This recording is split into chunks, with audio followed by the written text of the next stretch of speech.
고려왕비실록. 복국장공주가 죽은 후 충수광에게 시집온 제2비 조국장공주와 제3비 경화공주. 아들 용산원자를 낳았으나 16세에 요절한 조국장공주. 고려사 권파 19 열전 권제이 후비, 충수광 후비 조국장공주. 조국장공주 금동은 원순종의 아들인 위왕 아목가의 딸이다. 충수광 11년 왕이 원에 있을 때 장가들었고 다음에 왕과 함께 고려로 왔다. 왕을 따라 한양의 용산에 갔다가 아들을 낳으니 용산원자이다. 오르지 않아 공주가 행궁에서 홍서하니 나이가 18세였다. 원에서 좌산왕중 탈필대를 보내와 치전하였다. 충해왕 후 4년 원에서 조국장공주로 추봉하였다. 조국장공주는 고려 제27대 국왕 충수광의 제2왕후인데 원 추존 황제 순종 다르마발라의 손녀이며 고려 제31대 국왕 공민왕의 비 노국대장공주의 공호입니다. 충수광은 첫 왕비인 복국장공주와 사이가 좋지 않아 자주 부부싸움을 했다고 하며 충수광이 복국장공주를 때렸다는 이야기도 있는데 복국장공주는 자녀를 두지 못하고 죽었으며 충수광은 새로 조국장공주와 결혼을 합니다. 1325년 조국장공주는 충수광의 아들을 낳았는데 용산 인근을 지나다 낳았기 때문에 왕자는 용산원자라고 불리게 되었습니다. 조국장공주는 용산원자를 낳은 지 얼마 안 되어 17세의 나이로 요절했고 용산원자도 1341년에 16세의 나이로 요절을 했습니다. 만약 용산원자가 더 오래 살아 충해왕 왕정과 공민왕 왕전을 제치고 왕위에 올랐다면 말 그대로 혈통이나 정체성이나 모두 몽골인인 고려국왕이 탄생하는 것이었습니다. 아버지 충수광도 몽골계의 피가 더 많이 흘렀는데 충수광과 원나라 공주의 사이에서 태어난 용산원자는 말할 것도 없을 것입니다. 공민왕이 반원개혁을 할 수 있었던 것 중에 하나가 어머니 명덕태후 홍씨가 고려인이라는 것이었는데 만약 용산원자가 보위를 이었으면 고려는 원나라의 일부가 되어 국가 정체성을 상실하고 종속되었을지도 모릅니다.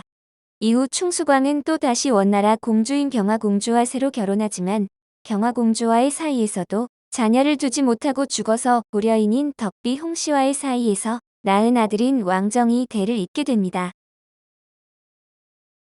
충해왕에게 강간을 당한 제3비 경화공주. 고려사 권파 19 열전 권제이 후비, 충수광 후비 경화공주. 경화공주 베가놀도는 몽고 여인으로 왕이 원에 있을 때에 공주에게 장가들었다. 충수광 후 2년의 왕과 함께 고려로 왔다. 충수광 후 5년에 불을 열어 경화부라 하고 관속을 두었다.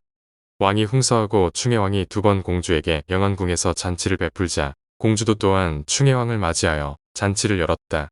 술자리가 끝날 즈음 충해왕이 거짓으로 취한 척하며 나가지 않다가 날이 저물자 공주의 침실 안으로 들어갔다. 공주가 놀라 일어나자 충해왕이 송명리의 무리들로 하여금 붙들고 움직이지 못하게 한 다음 또한 공주의 입을 막고 결국 겁간하였다. 다음날 공주가 이를 부끄럽게 여기고 원에 돌아가고자 하여 말을 사오게 하자 충해왕은 이엄 윤계종 등에게 명하여 마시를 금지시켜버렸다. 이에 원의 사신 두린 등이 와서 어주를 공주에게 올리고 충해왕을 붙잡아 돌아갔다.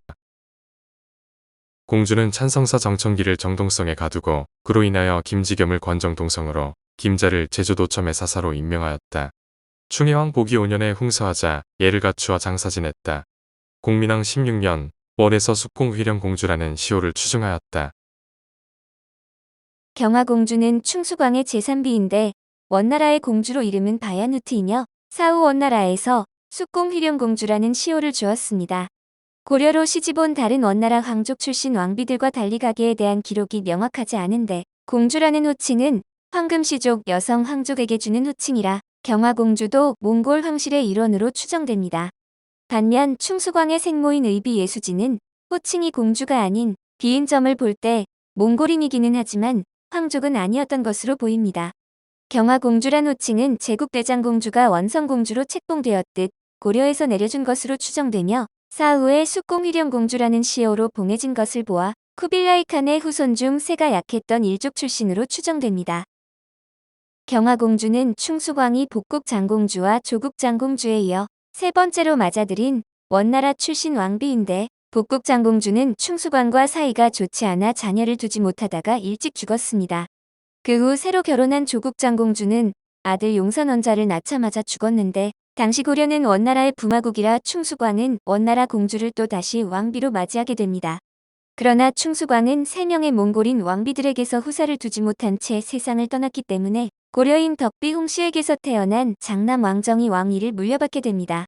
문제는 충혜왕이 대단한 폭군에다 패륜적이고 음란하기 짝이 없었던 인물로 아버지의 아내이자 자신에게는 정모이자 계모가 되는 경화공주를 강간하기까지 했습니다.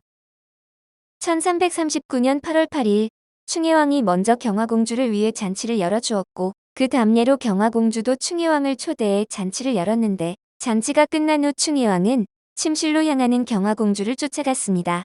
이후 아랫사람들을 시켜 저항하는 경화공주를 붙들게 한 후 그녀를 강제로 범했는데 이에 울분에 찬 경화공주는 친정인 원나라로 돌아가기 위해 타고 갈 말을 사려고 했습니다.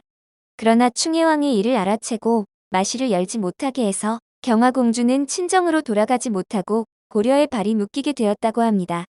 그러다 마침 고려를 방문한 원나라 사신 두린에게 겨우 자신이 당한 일을 말할 수 있었고 분노한 두린이 충혜왕을 체포해 압송함으로써 원나라 황실에까지 충혜왕의 만행이 알려지게 되었습니다.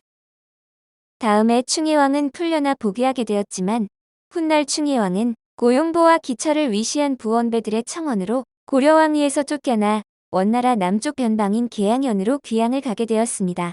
충혜왕은 귀양길 도중인 1344년에 객사했고 몇 달 후에 한마는 삶을 산 경화공주도 사망했는데 2013년 MBC 드라마 기왕후에서는 유현경이 역할을 했습니다. 오늘 고려왕비실록은 복국장공주가 죽은 후 충수광에게 시집온 제2비 조국장공주와 제3비 경화공주였습니다.